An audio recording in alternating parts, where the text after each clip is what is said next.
Hello, everyone, and welcome to this special episode of our podcast.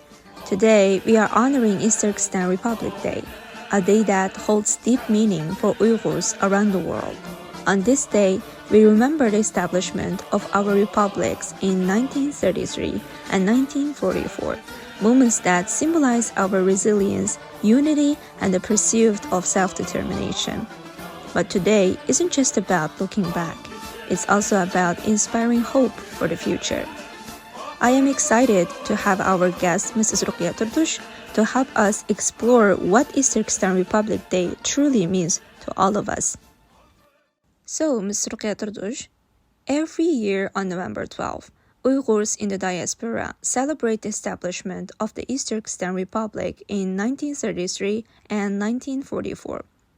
Can you explain what deeper meaning does this celebration hold beyond simply remembering this important day? Definitely there is deeper important meaning than just to remember that historically we had an independent nation state once.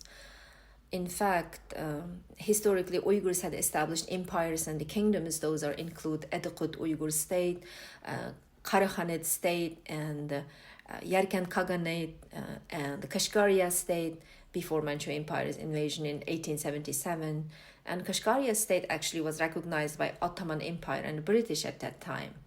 But latest nation states that established by East Turkestanian people in 1933 and 1944 that defeated by Stalin and the Communist China is important because it's directly linked to today's China, PRC's colonization, and it's directly linked to today's Uyghur situation that suffering under China is genocide.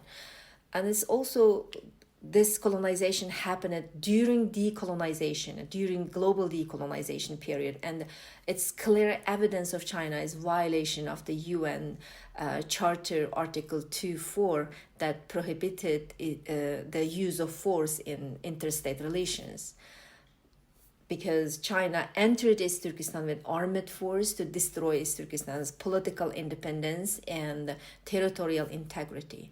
So commemorating Independence Day of East Turkestan today is important as it symbolizes hope and the determination to regain our future independence. Thank you so much. You also mentioned that the East Turkestan Republic was established twice but was ultimately defeated by Stalin and Communist China. Why is this history important as direct evidence of Communist China's violations of international law? And what about the Kashgaria state? Although Kashgaria was colonized by the Manchu Empire, China often equates the Manchu Empire with Chinese history. Okay, but Manchu and China are not the same. Besides, Communist China is not direct descendant of Manchu Empire. Actually, Chinese people and their territory, which is Ming Dynasty's territory, also colonized by Manchu Empire. Manchu invaded China in 1644. It was 300 years before than their invasion in East Turkestan. The Manchu controlled Beijing, which was capital city of the Chinese Ming Dynasty and referred to the Ming Dynasty's territory as China, and the Han people in that territory as Chinese. Even though Manchu rulers and historically interchangeably used Manchu mean to China, however, territory of Manchu was not solely belonged to Chinese people. Only Ming territory was home of Chinese people. For example, Tibet was belonged to Tibetan people, not Chinese people. East Turkestan is belonged to East Turkestanian people, not the Chinese people. Before Chinese invasion in 1949, we had only 5.4% Han Chinese people in East Turkestan. And Inner Mongolia not belong to Chinese people. And Manchuria was not belong to Chinese people. That's not the Chinese people's territory either. And the Gansu, that Dungan area, that region is not belong to Chinese people either. So their claim is baseless. After Manchu collapsed, Chinese nationals and the Chinese communists emerged in Chinese territory, and during that time, East Turkestan was controlled by warlords, and East Turkestanian people defeated those warlords, established independent East Turkestan Republic twice in 1933 and 1944. So if you look at it, neither Chinese nationals or nor Chinese communists controlled the East Turkestan until 1949. Only in 1949, Chinese communists invaded East Turkestan with the help of Stalin, and the communist China was not recognized by international world actually until 1970s. So how could they claim that the Manchu Empire is equal to Chinese empire, and the East Turkestan is historically belong to China and the inseparable part of China? These claims are baseless. You say that commemorating East Turkestan's Independence Day is crucial to regaining our future independence. But history is history, and today's reality often doesn't seem favorable for Uyghurs. Many people feel hopeless. So, how can we remain hopeful about reclaiming our future independence? Thank you so much.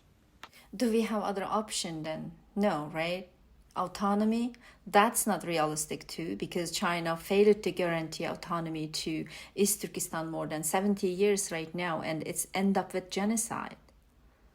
Or become minority in China and continue today's reality. That means to be assimilated and become Chinese, and this is a choosing to be destroyed and disappearance. That's like digging your own graveyard, right? That's not option two. So there is no other option than independence. Independence is the only viable option for us because it is the only way to stop China's genocide.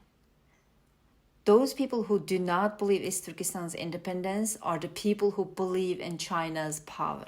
But we should know that no power on earth can rival the power of God, and God stands with us because justice is on our side. If we are Muslim and believe in God, we don't need to be afraid of China's power. And besides, history taught us that there is no empire lasts forever, and China too. Until today, since World War II, more than 18 nations become independent, and many of them gain independence with the help of external powers, and some of them gain independence after the common state collapsed, right? So geopolitics and geostrategy will change, and it's changing very quickly in today's world. We can't predict how international relations and global strategies will shift in 5 and 10 years, and or what kind of opportunities may raise from these changes for us. But one thing is certain: we must be ready. We must be ready for any opportunity. Preparedness is key to seizing an opportunity, any opportunity. And we have to know independence is only viable option if the opportunity comes at decisive moment. And what actions should East Turkestani people in the diaspora take to work toward the independence of East Turkestan? If we look at the inside East Turkestan, our people are suffering under China's genocide, and it's impossible for them to fight against China. And outside of East Turkestan, in diaspora, we are very weak and we don't have much power. But that does not mean we can't do anything. We need to establish legitimate force or organization in outside East Turkestan that can represent East Turkestanian people's national aspiration. Any organization cannot represent national aspiration of East Turkestanian people. That independence is only viable option should not be a legitimate organization. Although we know that we have several organizations such as World Uyghur Congress in diaspora, but all of these organizations are raise awareness project-based organizations, and they have no clear vision and no statehood agenda. So we need to establish organization that represent our people's national aspiration, and we should establish its leadership structure. We should establish its diplomatic channel with governments to get attention for East Turkestan's independence struggle, and to build alliance with friendly countries, politicians, lawmakers against our common enemy, China. Thank you. And today marks the day when Uyghurs established their independent nation state, and our Second Republic was founded 5 years before the establishment of the PRC. On this symbolic day, what message would you like to share with young Uyghurs? I just want to tell our young people that never lost your hope. Of course, just being hopeful is not enough. You have to take action, and your dedication is important to this noble cause, because this is about more than 20 million Uyghurs' survival issue. This is about your identity, this is about your belongingness, and this is about your people's freedom. We know that independence struggle is extremely challenging and difficult for East Turkestanian people. We all know that.